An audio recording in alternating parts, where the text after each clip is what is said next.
Then coming to the second phase or the peak phase. Now this second phase would happen when Saturn would be transiting from Capricorn to Aquarius sign. Okay, so like in this case, as per the current gochar, Saturn is already placed in Aquarius. So we can say that this is the peak phase for Aquarius sign, and usually the peak phase is considered to be the most negative and difficult phase of Sade Sati.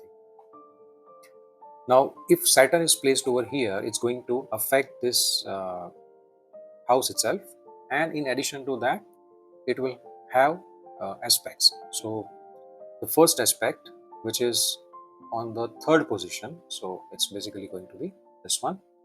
The second aspect would be on the seventh, so it's going to be this one, and the third aspect, which is on the 10th house from Saturn's place.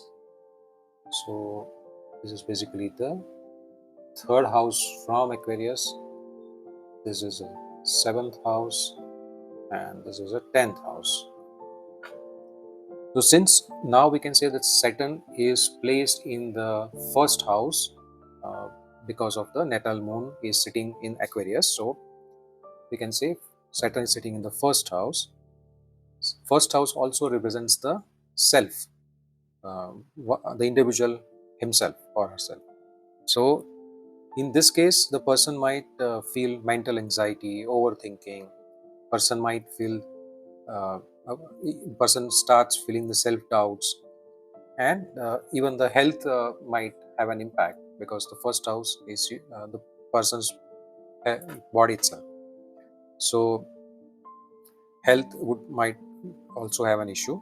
Now third house has an aspect of Saturn, so we can say that it might impact the relationship with siblings because third house represents siblings. Seventh house is basically a house of your partner, of your spouse, and it also represents business partnerships.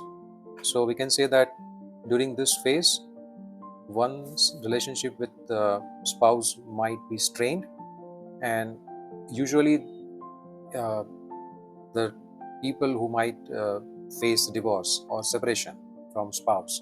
So this is a potential period where they experience this kind of scenarios. Since seventh house is also of business partnerships, the individual might face a slow growth in business due to the seventh house aspect. Now 10th house is definitely it's basically of career. It also represents father. So one might expect um, basically one may not expect the outcomes proportion to the hard work that person does. Even though person might have put lots of efforts, but uh, the outcomes would not be felt or experienced, and it will get delayed. And since it's a career house, there could be a potential job loss as well uh, during this transit. So to summarize the second phase or the peak phase, the person would experience health issues, relationships, career, and job related problems.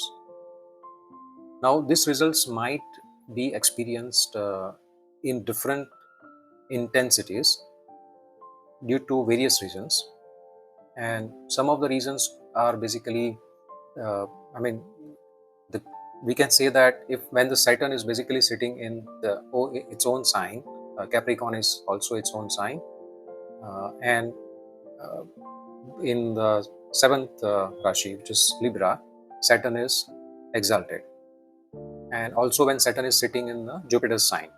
So in these kind of scenarios, of course, the individual would go through the trials and difficulties, but it might be little less compared to the other natives uh, because of either the Saturn owning these Rashis, let's say Aquarius and Capricorn, exalted in Libra. So, or maybe it's a Saturn's friend's Rashi. In those cases, the effects could be different than other natives.